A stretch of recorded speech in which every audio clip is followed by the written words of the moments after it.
Here, we're going to be talking about importing household goods, and if you have time, about importing a car. All this without costing you an arm and a leg, yes, or ending in jail. Very important, you know.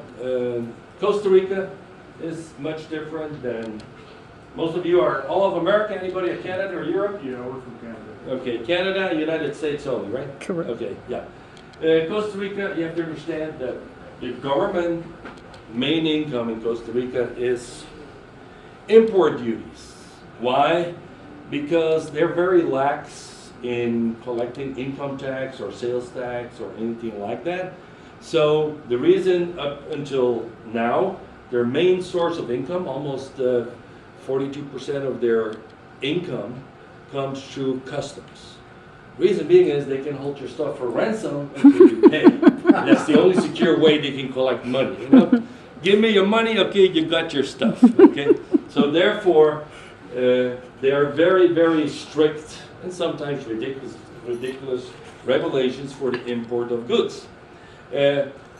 Taxes are pretty steep in Costa Rica compared to other countries, you know, for example, or compared to the United States. Reason being is that's their main source of income, so they tax everything, you know, so everything is taxed anywhere from 14%. 14% is basically sales tax. You know, if you buy something at the store, you pay 13%. But if you import it from the States, the minimum is 14 because there's 1% emergency tax, 13% sales tax, plus import tax. So the average import tax, you know, it goes from 14 all the way to 62%. And put it this way, on the average is about 35% of what you want to import. You know? So a lot of people say, well, you know what, I'm not going to bring anything, it's going to be so expensive, and I might well just buy it here. Well, guess what? Here in Costa Rica, you still have to pay the same tax on everything you buy. You know, if you go to a store, now you know why it's expensive, because they have to pay high import taxes, and besides, you have to pay their profit margin on that high price. So therefore, everything in Costa Rica that you try to buy here at the store is so incredibly expensive. So it makes sense to bring it from the United States. Mm-hmm. Now here I'm going to explain you legal loopholes, how you can bring stuff in here without costing an arm and a leg and without breaking the law. The only thing is we have to, I mean, the most important thing is just don't ship blind to Costa Rica. You know, we have, when you ship to Costa Rica, we have to prepare the list before it comes to customs, so everything is vetted and, you know, sterilized, so, and legal, you know, so you don't run into troubles. Now, they're changing the law, as a matter of fact, in July 1st, the whole tax reform in Costa Rica is going to take place. A lot of things are going to change, including the import of goods, and they have not specified the regulation exactly how it's going to work, you know. But as of now, can you imagine? You know, start July 1st, and nobody knows exactly what's going to happen. But then again, you know, I've been living here for 53 years. I'm Dutch, you know. I've been 40 years, almost 41 years in this customs business. And they've done many reforms over the past, and at the end, it always ends up being the same. No, really, it just, you know, they make big full circles only at the beginning, you know, everybody says, well, now what? And 4 months later, everything is back to like it used to be before, so I don't worry about it anymore. But anyway, there are certain things you have to take advantage of in order to be able to import things without paying many duties. One of them is as follows, you know. Just so you understand, in Costa Rica, since about 25 years ago, there is no more free import for retirees or investors. You know? They did it away. They did away with that law 25 years ago. Okay, but in reality, it doesn't make a darn difference. You know, because for example, we move people to Panama too, and they have tax exemptions. But in order to get that tax exemptions, you spend more money than you do in Costa Rica paying taxes. So it makes no sense, you know. But anyway.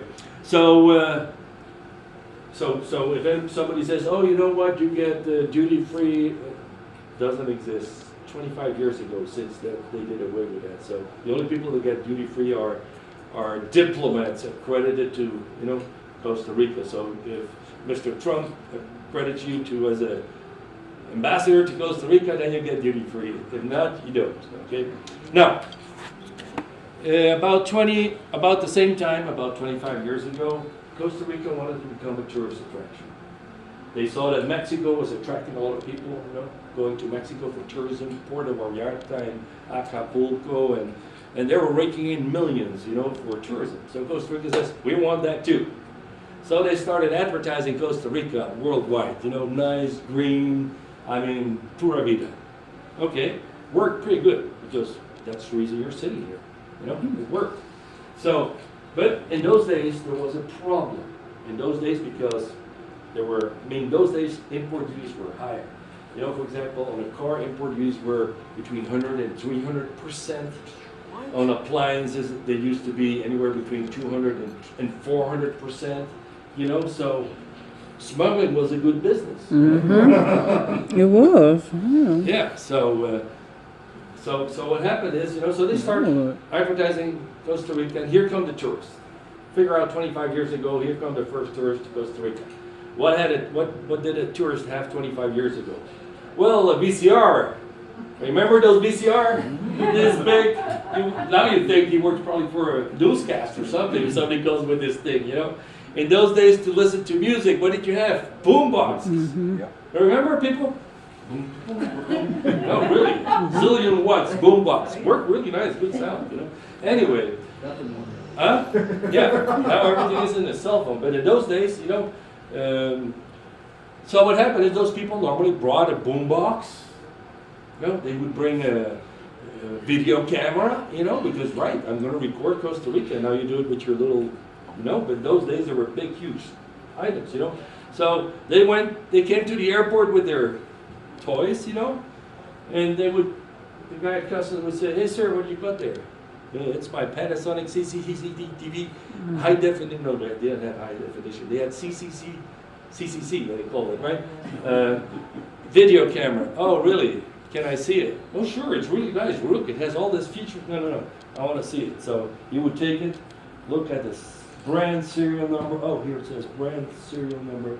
Take your passport and write it down. Yeah. Oh, what's the boombox? Oh, that's an Iowa.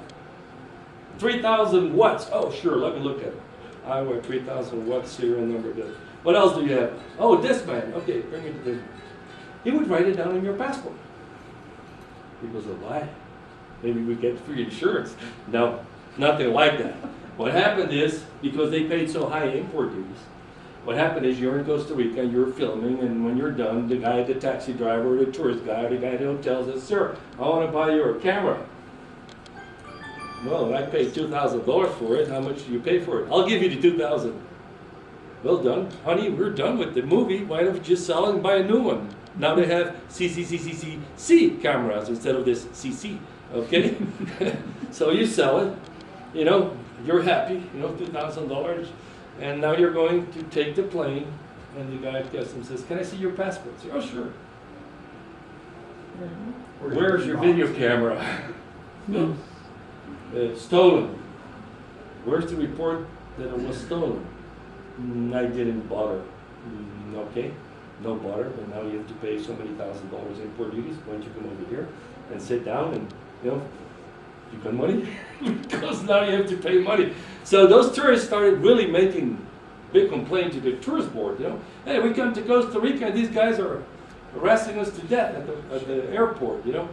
So the government came together and says, okay, well, let's do this. You know, let's cut slack on people that come as tourists so they can import stuff without giving much hassle.